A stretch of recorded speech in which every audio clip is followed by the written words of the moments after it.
Hello guys and welcome. Today I want to show you my Casio Loopy emulator, which I nicknamed CLoopy. Basically C because it's programmed in C. It's based upon Loopy MSC as well as the SH1 CPU emulator from MAME. It's not fully using like Loopy MSC's code. And I actually had to fix up the CPU bugs in MAME because there were a few nasty issues like a signing extension bug for the extx.w instruction, and there were also a few other ones that were missing as well, including the BSC driver, which I added as a bonus. And of course I added a few options like the mouse, which was not very tricky to do, and printing supports partially. You will see what I mean by that.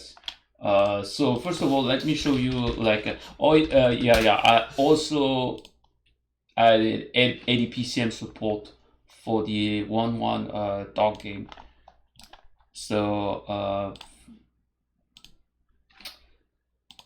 Let me think which one I should try.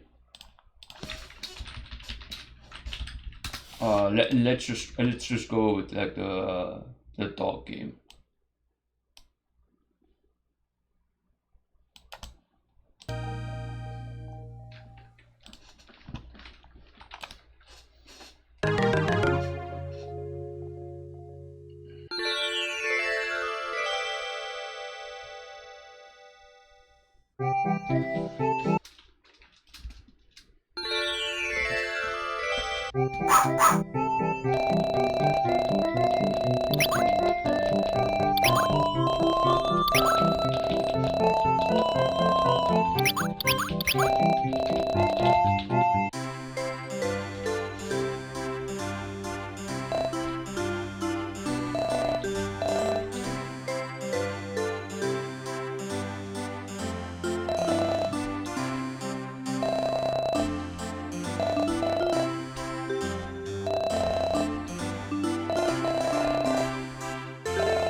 Let me explain what's going on here. So you may wonder, well, that's impossible. Like, you're supposed to have no sound. Why? Because this game, although it uses like an ADPCM chip, there's a mask ROM inside of the ADPCM chip. That mask ROM contains the samples for the game itself. So it's basically mass manufactured by Casio or whatever when they made a request to build the chip. So it's mass produced to save on cost, I presume, and because also like they did not intend like the chip for it was just for this game basically, and the whole thing is just bizarre. I don't know why they didn't just add the chip to the console itself. It is what it is. But basically, you cannot dump this ROM, not easily. If you want to dump this ROM, you need to decap the chip, which in the process destroys it. The other alternative, and that's what I did, is to recreate that table ROM. Well, it's not a table, it's actually a sample ROM, so it contains the actual samples themselves, and that's why you cannot, in theory, share it around. You can, however, make your own replacement of the ROM, which is what I attempted, but it's very poor. I need to rearrange some of the PCM sample. I will do that when I get a proper replacement ROM for this. I actually created this manually, and that meant I had to sit through like hours of footage from this terrible game just to get that stupid dog barking. Uh, I mean, the game is just painful to play, and nobody's gonna play this for the ADPCM samples.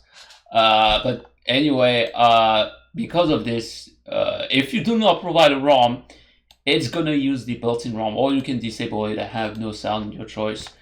Or you can create your own and fill out the slots yourself with your own samples. There are 22 of them, so good luck with that.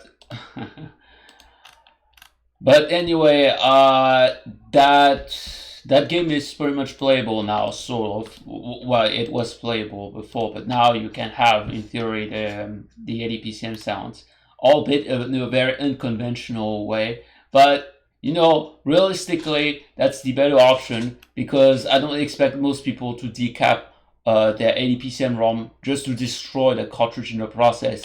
That seems much more reasonable than asking the people to destroy their own cartridges. That's just my opinion. So let me try another game. And this one, I'm going to show you well, first of all, I'm going to show you the mouse. And yeah, it's working. Loopy MSC did not support the mouse. It only supported the gamepad. It's a bit too much sensitive, but you know, it is what it is. And I disable like the music because I'm talking, but the game does have proper music, as I'm going to show you. As I showed you like just right now. And this game is fucking it's painful. I also own this game because I like the 2D art on this one, and it's anime. So let me print out the stuff, and as you can see, so where is this coming from? So the game uses the BIOS. It's a function call that tells the BIOS to print a 15 bpp image, and that's the image that's being sent to the thermal printer, which then prints out the color pictures, and you can just download it or just close it. Now what happens after is that the game detects that the printing failed. Unfortunately, I still could not get this to work, but I'm gonna be honest.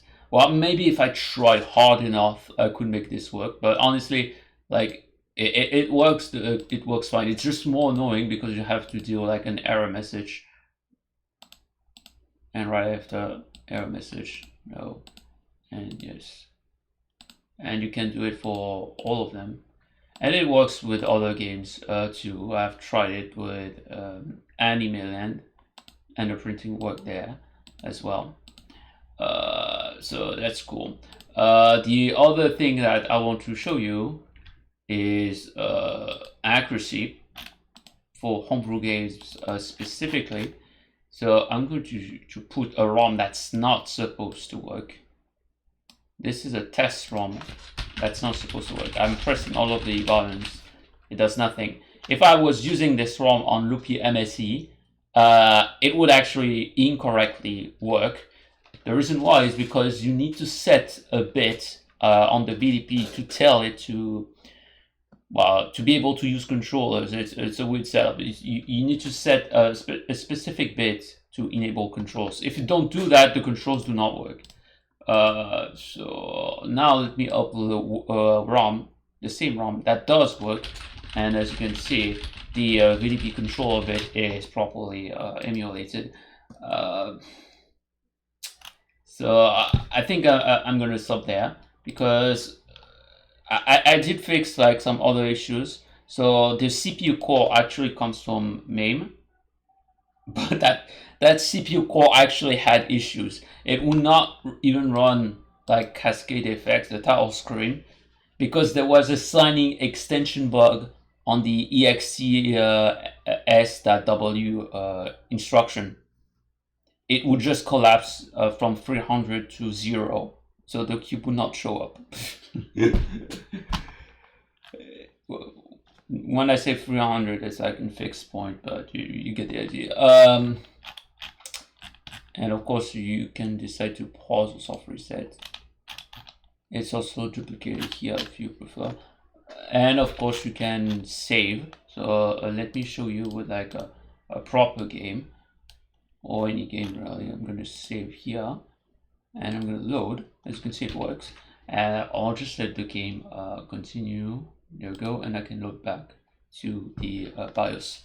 So save slots are also working, which was again a feature that was not implemented in Loopy MSC. Not that it was complicated, it's just that it was mostly used as some kind of a debugging emulator. This is more of an emulator that you can use for development too, but that you can use to just play with the games around. So that's pretty cool. There's currently a bug where these two options do the same thing, and this one is also not working.